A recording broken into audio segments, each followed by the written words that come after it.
Well, thank you very much. We have a very big announcement today. It has to do with nuclear energy and other things. And this is all nuclear. It's a hot industry. It's a brilliant industry. You have to do it right. It's become very safe and environmental, yes, 100%. So I'm going to ask Doug Burgum to talk about it a little bit to start. And maybe Will, you'll follow him up. Yes, sir. And we're going to have Pete Hegseth speak from a military standpoint, but this is very all-inclusive. We're signing tremendous executive orders today that really will make us the real power in this industry, which is a big industry. Doug, why don't you go ahead? Well, thank you, President Trump. This is a huge day for the nuclear industry. Mark this day on your calendar. This is going to turn the clock back on over 50 years of over-regulation of an industry. American greatness has always come from innovation, and we were very innovative. We led post-World War II in all things nuclear, but then we've been stagnated. We've choked it with over-regulation. Today, Will is going to walk us through a series of 4 executive orders. Each of these help attack separate issues that have held back this industry. And with us today, we've got a number of CEOs from the industry representing some of our largest nuclear providers, but also a big change. This is a time when capital and competition has finally come to this industry. We've got venture capital, we've got startups coming into all aspects of small modular nuclear, and we've also got an EO that's talking about the importance of us having a secure supply chain of being able to get that fuel load here in the United States as opposed from foreign sources. This has impacts on national security, on our defense, and again, President Trump here today has committed to energy dominance. And part of that energy dominance is that we've got enough electricity to win the AI arms race with China. What we do in the next 5 years related to electricity is going to determine the next 50, because this is the first time in history where electricity can be translated into intelligence. And we need that intelligence for every aspect of our economy, but also for defense. Pete Hegseth in the Department of Defense has been a key part of this, and this is going to help us make sure that we're providing the defense we need, where we need that AI, need the electricity, but also to secure our bases here at home and around the world. Secretary? Sure, I'll just add to that before going to Will. Energy security is national security. If we don't have reliable energy for our basing, for our troops, whether forward deployed or domestically, we're vulnerable. So by having small modular nuclear capabilities, which are rapidly being fielded, that we can use on our bases here and around the world, we're creating an environment where if things happen elsewhere, the military can be relied upon. Also, we're including artificial intelligence into everything we do. If we don't, we're not fast enough. We're not keeping up with adversaries. You need the energy to fuel it. Nuclear is a huge part of that, modular or otherwise. So we're going to have the lights on and AI operating when others do not, faster than everybody else because of nuclear capability. So this is a big game changer for us as well. And we're also talking about the big plants, the very, very big, the biggest. We're going to be doing them also, but we're going to start off a little bit. I think the focus today is the smaller module, but included in this group, we're also doing big plants where needed. They won't be needed too much, but they'll literally be able to do it in an entire state. And you've read a lot about cost overruns in a couple of states that were pretty significant, but we're not going to have cost overruns. And the technology's come a long way, both in safety and cost and everything else. Would a couple of you guys like to talk about your companies, and you want to say anything? Joe, why don't you kick it off? Sure. My name's Joe Dominguez. I run Constellation Energy. We have about 25% of the nation's fleet. We're the largest publicly traded nuclear company in the world. We're in the middle of a merger with Calpine, and once completed, we will be the largest electric producing company in the world. About enough power to produce, to cover all of Mexico, actually. I didn't know that. When we talked, you were so modest. I can't believe it. That's normally not said about me, Mr. President. I'm very impressed. Go ahead. So you think it's got a great future? Yeah, well, absolutely we do. And the big change here is not only the technology has come around, but we have some of the largest companies in the world, the hyperscalers, who need this energy for AI, who are now working with us to fund the development and construction of the next generation nuclear. Nuclear is a 24/7 resource. These data centers run 24/7. Some of them will cost $200-300 billion, and they want to run them all of the time. So we can't use intermittent resources. We need something that's always on, 24/7, and nothing does that better than nuclear. The problem in the industry has historically been regulatory delay. Mr. President, you know this because you're the best at building big things. Delay in regulations and permitting will absolutely kill you, because if you can't get the plant on, you can't get revenue, and the interest costs are horrible.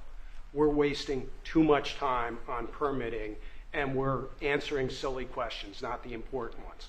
For example, let me give you an example. In 3 places in this country, we're trying to license new reactors at sites that already have reactors. Yet I have to spend $35 billion at each site just for the NRC to do an analysis that says this is a good place for nuclear. Well, guess what? We've been running nuclear in that community for 4 decades. Why are we even asking that question? I'd rather spend that $35 million, 3 times $105 million, perfecting a design, start building the foundation, and getting going. We need to do this for America. Are we doing something about the regulatory in here? Oh, yes, sir. Yes, you are. Because that's going to be a big factor. Yes, sir. That issue I just described will be addressed in this EO, and many other issues that we don't have time with the president to But cover you say today. it's very, we've contemplated just about everything, right? Well, this, Mr. President, this Energy Dominance Council that you have created is something I haven't seen in 30 years. It brings together all the pieces of government in one place to expedite the process. Under Secretary Burgum's leadership, this has been an amazing, amazing thing. It used to be the case that I have to run to about 5 different places in Washington to get one answer. That's great. And now it's all together in one place. So all I know about Secretary Burgum and Secretary Wright is if we haven't gotten it right, we'll get it right shortly, and there'll be another That's order for good. you to I'm sign. glad But they're thank you addressing- so much for I'm your glad they're leadership. addressing. You were going to say something? Go ahead. Well, I was just going to say commercial nuclear, a bit of an unsung hero. And I just want to thank you, Mr. President, Secretary Burgum, Secretary Wright, for bringing this attention to commercial nuclear. We have the largest and most safe fleet right here in the United States. And upon that, we have fantastic innovation that's being brought forward. And it's going to come in all shapes and sizes. And it's going to actually be coming through some of these companies that you see represented here. We're going to have great jobs. We're going to have wonderful energy. And we're going to be ready. So thank you, Mr. President, for Very leaning good. in. Appreciate it. Great job you've done, too. Jake? How about talking about your company and the job you're going to do? Yes, thank you, Mr. President. Well, first of all, a little MIT nuclear connection that goes back. I know familial for you. So, yeah, we're working on small reactors. I'm Jacob DeWitt, CEO, co-founder at Oklo. Working on small next-generation reactors that take technology America invented, developed, and pioneered and bringing it to the market after it sat on the shelves of history for about 40 years. And it's because of the actions that you're doing today that are going to help unleash that. Changing the permitting dynamics is going to help things move faster. We're seeing private investment flow into this space like we've never seen before. We went public about a year ago, and one of the most successful actually go public outcomes for a transaction like that for a small nuclear company, because the market needs this and wants this. And under your leadership, creating the Dominance Council, I mean, it's hard to overstate the value of that. And nuclear is a manifestation of energy dominance. In fact, a golf ball of uranium metal, which this is not, but it's a golf ball, has enough energy content in it to power your entire life's energy needs. I mean, it doesn't get any better than that. And to get back to building, nuclear uses the fewest materials, right? The least amount of concrete, of steel, of fuel for amount of energy it produces. So it should be the cheapest, the most scalable, the most sustainable, just like you mentioned, Mr. President, about the importance of doing that right. The physics are on our side, and these things help unleash this innovation to actually realize that. So it's never been more exciting. Very exciting indeed. Go ahead, please. And I'm Scott Nolan, CEO of General Matter. We're an American enrichment company trying to bring back the U.S.'s lead in producing nuclear fuel. So just like car engines need fuel, nuclear reactors need fuel. Right now, the U.S. is completely dependent on other countries to make the key step of enrichment in this fuel. And these executive orders are going to pave the way for the U.S. to regain its lead. So we really appreciate it. Will you be doing the AI plants? Because we have a lot of them going up now, and or soon going up, and they need tremendous electricity. Are you going to be involved in many of these plants? Yes. Will a lot of them be using nuclear, or some are using oil and gas, some are using different things? But Many of them will be, I think. it just makes a lot of sense. Nuclear is a perfect solution, and that's where most of them are interested. Good luck. Thank you. That'll be great. It's going to be, yes. Okay, Will, please. The first executive order we have for you relates to the issue that Secretary Hegseth was speaking to, which is the need for incredible amounts of power at defense installations and also in AI-focused installations. What this executive order will do is speed up the approval and adoption process for specialized nuclear reactors at these sorts of sites. It also involves the Department of Energy making available the necessary fuel stock. It also creates a special envoy position and a strategy around nuclear technology export, the idea being that we can grow American industry on the back of foreign purchasers who are interested in this sort of technology as well. I'm just thinking, as you're saying that, I just said, what about auto pens? Could I use an auto pen? What did Biden do? Did he have an auto pen at the desk? Nuclear powered. No, he didn't do events like that. Yeah, he used nuclear power. You know, he didn't do events like this, I guess. It's all right. Otherwise, you walk it to the other side of the room, have an auto pen sign it, right? Here it is. It's phase one. Very big phase, very important phase.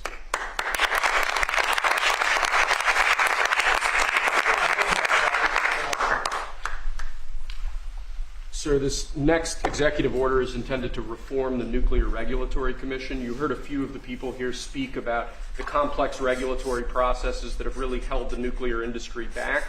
Before 1978, there were 133 reactors built in the United States. Since 1978, only 2 new commercial reactors have come online. That's because of overregulation, and the goal of this executive order is bringing that regulatory process into line with the actual needs of the industry and public safety, with an end goal of quadrupling the amount of nuclear power production in the next 2.5 decades. It's fantastic. It's exciting, right?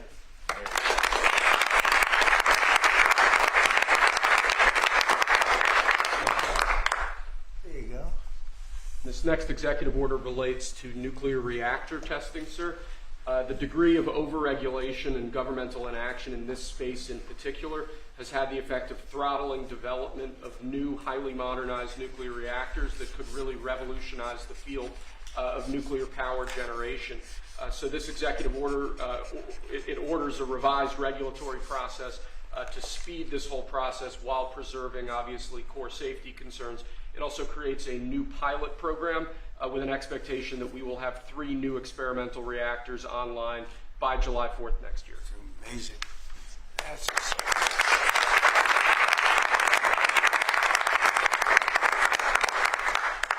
Okay, come on.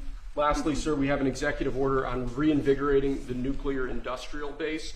There are a number of core issues here, including the issue with fuel feedstock that one of the speakers mentioned before.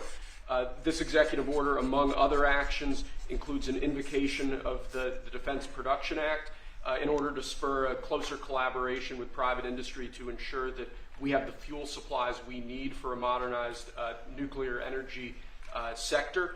In addition to that, it includes crucial provisions relating to the development of a nuclear energy sector workforce and a number of other key building blocks to the overall nuclear industry that we're trying to spur here.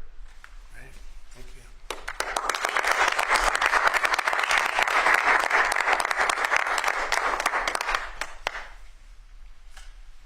We have one more for you here, sir. This doesn't directly relate to nuclear energy, but it's on a similar subject. This executive order is entitled Restoring Gold Standard Science.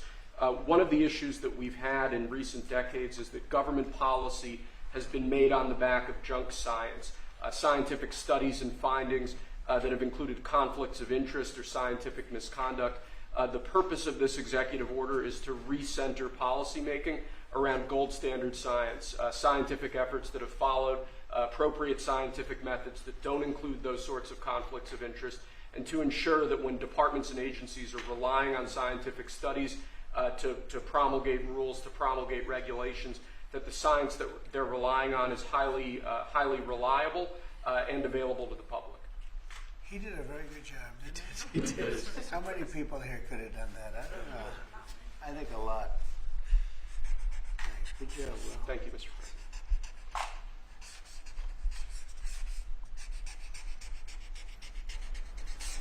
Is that it? That's all we have for you now.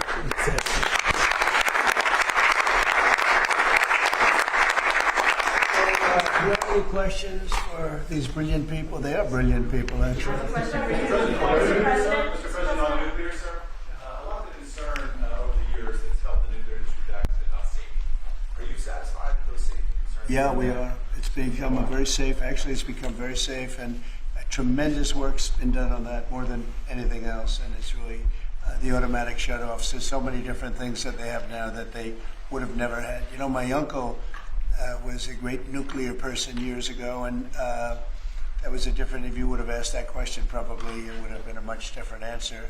But they have tremendous shutoff power and other powers that, and very redundant, as I understand it, like at a level that nobody's ever seen before. So it's safe. And we're going to do a lot of the small ones, and we're going to do some of the big ones. But yeah, very safe and clean. And on the Mr. President, on Apple. Let's keep it on this for a little while. Let's keep it on the nuclear, and then if you want to ask something else, which you might, we'll do that. On nuclear, Mr. President. Yeah, please. What do you say to folks who are concerned that speeding up licensing or even doing fuel processing raises safety and proliferation? Yeah, we're going to get it very fast, and we're going to get it very safe, and we're going to get the people in and out. And they're going to do plants. In many cases, they'll do 3 or 4 smaller ones and put them together. That's what France has done. France has done a good job of this for years. And they, as I understand it, they had basically one plan. And if they needed more, they'd do 3 or 4 or 5 of them. I don't know, we have to go that far, but you know, there's something about building one big one. But we'll build the big ones too. We're going to have, I think I would say we'll be second to none because we're starting very strong. But it's time. It's time for nuclear, and we're going to do it very big. Yeah, please. Mr. President, what about the European Union? You said that negotiations are going nowhere. Where are the kind of points where they're slow moving? I've been saying to everybody, they've treated us very badly over the years. It was formed in order to hurt the United States, in order to take advantage of the United States, and they've done that. We have a big deficit with them. They sell millions and millions of cars, as you know, Mercedes and BMW and Volkswagen and many others, and we were restricted from restricted from selling cars into the European Union, which is not nice. And I just said it's time that we play the game the way I know how to play the game. You know, they've taken advantage of other people representing this country, and they're not going to do that any longer. Yeah. Mr. President, you are a deal maker, deal breaker. What are you hoping to achieve with a 50%? Well, I think this is, there is no tariff, because what they'll do is they'll send their companies into the U.S. and build their plant. You know, we have, I guess, over $12 trillion practically committed. You look at other presidents, they haven't had $1 trillion for a year, for 2 years, for 3 years. We have numbers, nobody's ever seen numbers like we have. And if they build their plant here, then they have no tariff at all. Are you looking for a deal in 9 days? Will you be able to do that, sir? I'm not looking for a deal. I mean, we've set the deal. It's at 50%. But again, there is no tariff if they build their plant here. Now, if somebody comes in and wants to build a plant here, I can talk to them about a little bit of a delay. But, you know, while they're building their plant, which is something I think that would be appropriate, maybe, we'll determine that. Is there anything the EU can do? I don't know. We're going to see what happens. But right now, it's going on June 1st. And that's the way it is. No, they haven't treated us properly. They haven't treated our country properly.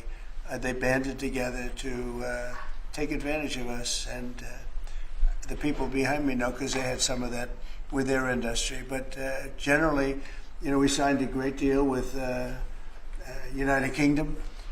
We have numerous other deals that are ready to be signed. We've signed a deal with China. We have some really amazing deals, but the European Union, I mean, the sole purpose was really not to hurt us, but to take advantage of us, and we're not going to be taking Mr. advantage. Mr. President, on Apple, you said this morning that if they don't make their iPhones in the U.S., you're going to hit them with a 25% tariff. Right. Do you have the power to tariff one single company, and why would you No, want to it'll hurt be an more. American company in that way? It would be more. It would be also Samsung and anybody that makes that product. Otherwise, it wouldn't be fair. So anybody that makes that product, and that'll start on, I guess, at the end of June. It'll come out. I think we have that appropriately done by the end of June. So if they make that product. Now, again, when they build their plant here, there's no tariff.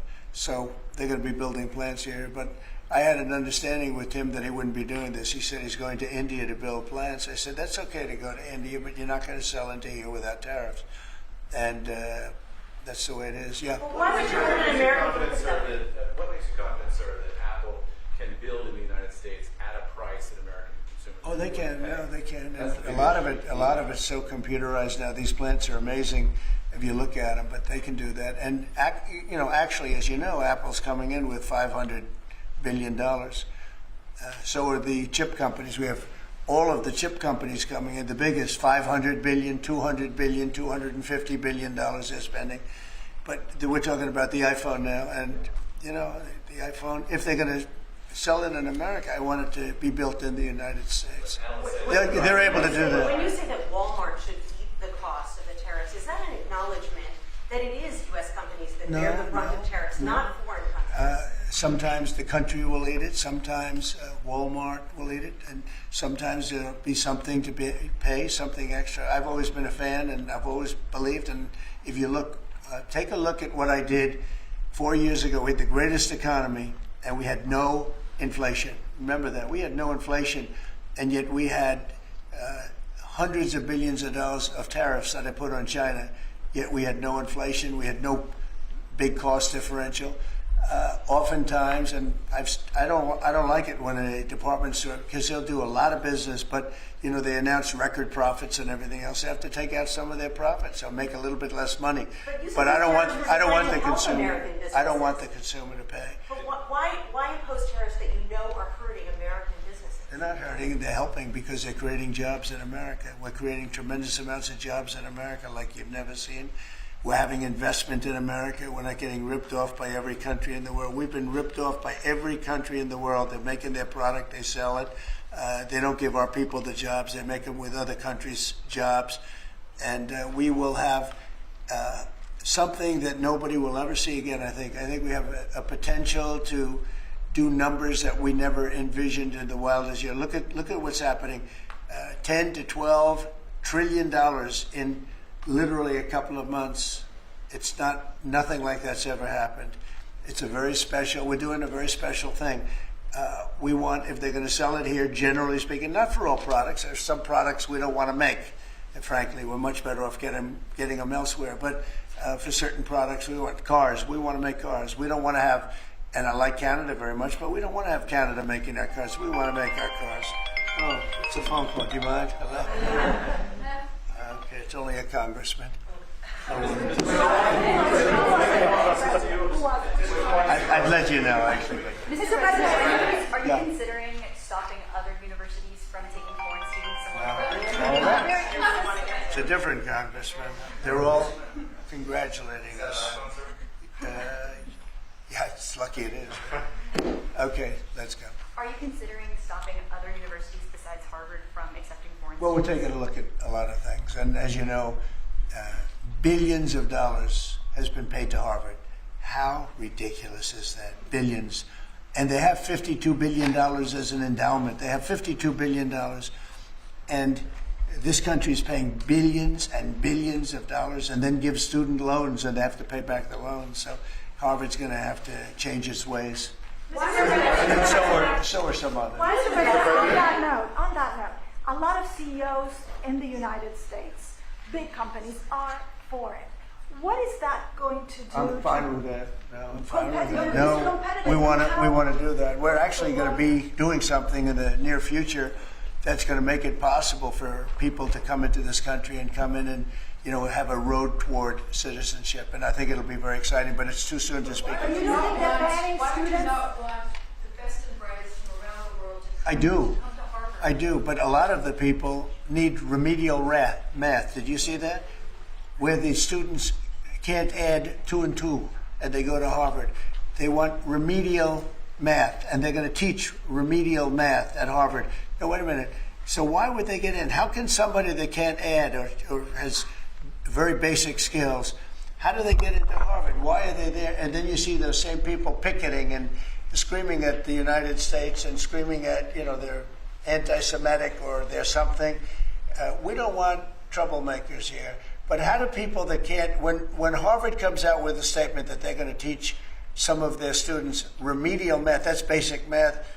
That's not the deal. Okay, and any more? In the back. Are there other countries you're considering shortening the 90-day pause on tariffs for? And then are there specific steps you're looking for the EU to take? We do. Well, we have a lot of requests, and you don't have the people to handle it. Frankly, everybody wants to make a deal. I'm sure now the European Union wants to make a deal very badly, but they just they don't do it right. They don't go about it right. The other thing they do is they sue our companies all the time.